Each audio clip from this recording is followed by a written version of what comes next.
ज्येष्ठ साहित्यिक पु ल देशपांडे बाबासाहेबांच्या विषयात बोलताना म्हणाले होते, जिथे जिथे शिवाजी महाराज गेले, जिथे जिथे शिवाजी महाराज पोहोचले, तिथे तिथे बाबासाहेब पायी वाटा तुडवत गेले. एकच जागा शिल्लक राहिली होती जिथे प्रत्यक्ष छत्रपती शिवाजी महाराज पोहोचले, आणि आजचा दिवस तो आला. त्या जागी देखील बाबासाहेब पोहोचले. छत्रपती शिवाजी महाराजांच्या नंतर अनेक वर्षांनी बाबासाहेबांनी त्यांच्या जवळ जाण्याचा निर्णय घेतला आणि आपल्या इहलोकीची शतायुषी यात्रा पूर्ण करून ते स्वर्गस्थ झालेले आहेत. छत्रपती शिवरायांचा निस्सीम भक्त आज शिवमय झाला. शिव झाला म्हटलं तर वावगं ठरणार.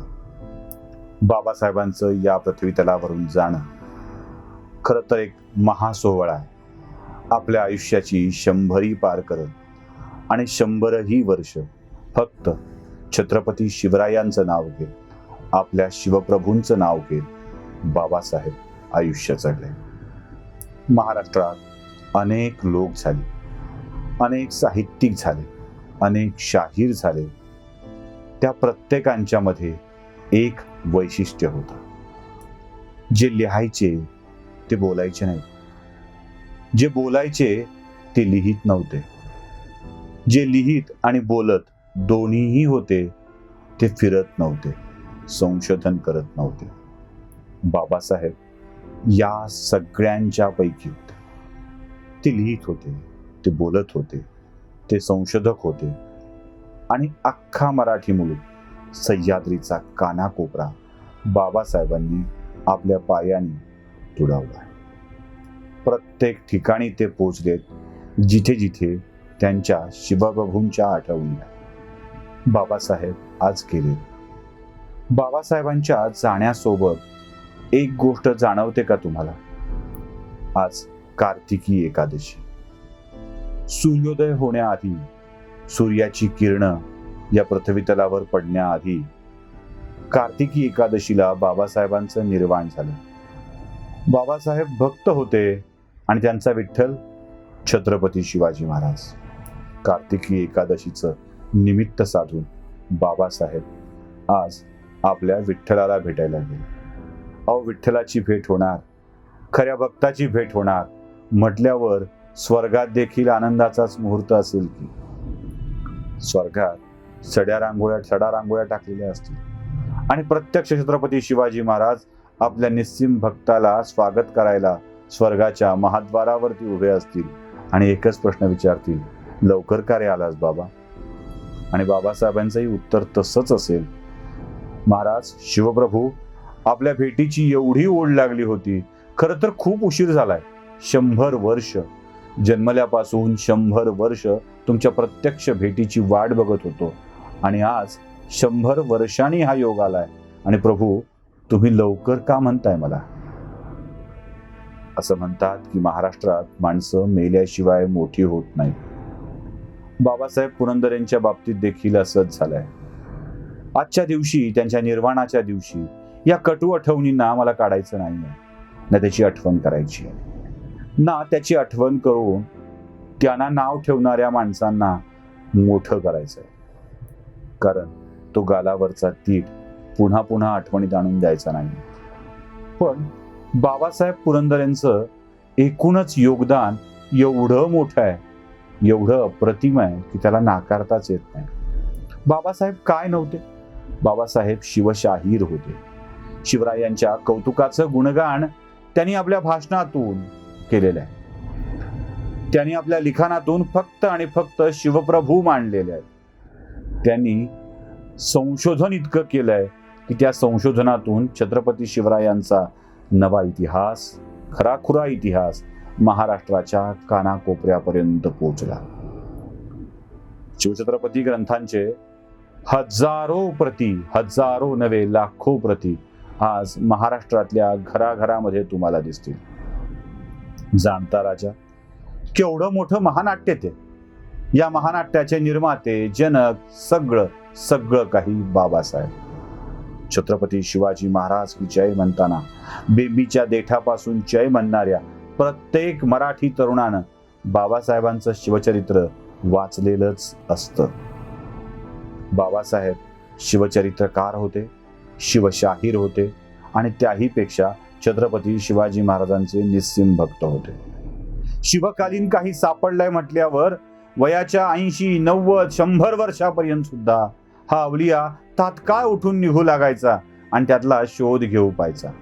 काय विलक्षण ओढ ती छत्रपती शिवाजी महाराजांच्या विषयीची. आणि हीच ओढ बाबासाहेबांना सतत काहीतरी नवनवीन द्यायला भाग पाडत होती. बाबासाहेब साहित्यिक होते, बाबासाहेब नाटककार होते, बाबासाहेब व्याख्याते होते, बाबासाहेब संशोधक होते.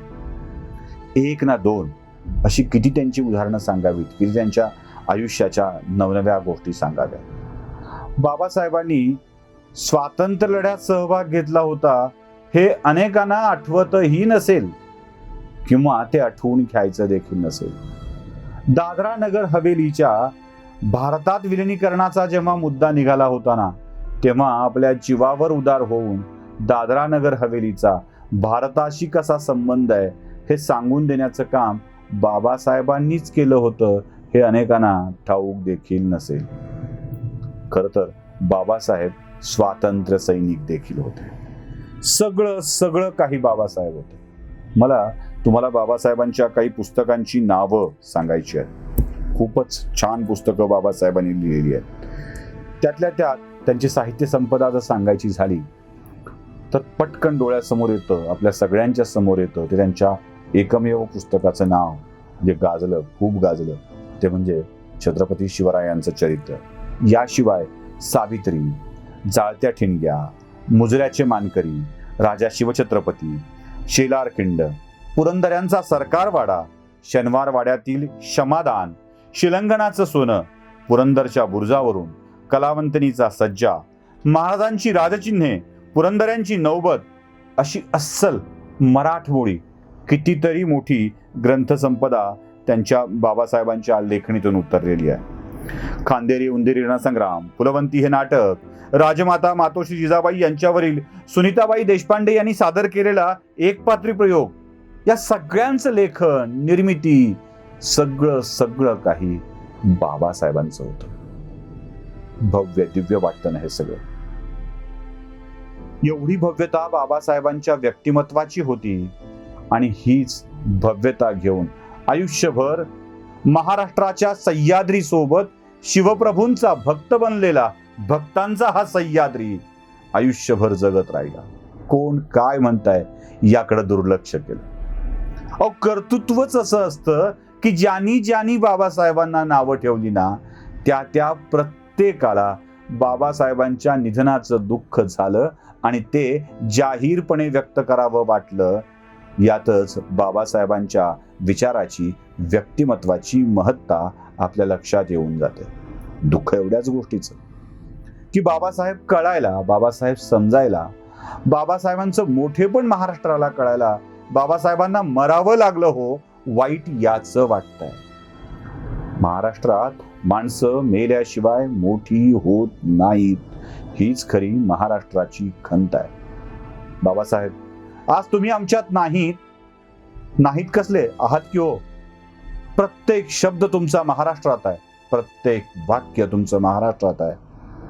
तुमच्या शिवप्रभूंच्या गुणगानाचं प्रत्येक कवण आज महाराष्ट्रात आहे. तुम्ही सांगितलेला शिवजन्माचा प्रसंग आजही महाराष्ट्रातल्या प्रत्येक माणसांच्या अंगावर शहारे आणतो, डोळ्यात पाणी आणतो. बाबासाहेब, हेच तुमचं यश आहे. तुम्ही आज तुमच्या शिवप्रभूंजवळ खुश आहात, पण आम्ही अजिबात नाही हो.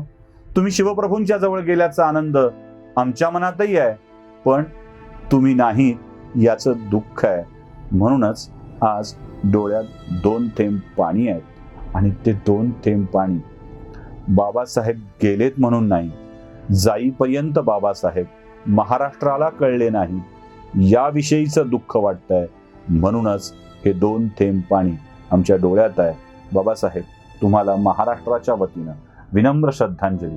आणि जमलंच बाबासाहेब तर जात महाराष्ट्राला क्षमा करून जा, कारण या महाराष्ट्रानं अनेक अपराध केलेत, अनेक विषयात तुम्हाला बोललेलं आहे. बाबासाहेब, सुखानं जा. विनम्र श्रद्धांजली.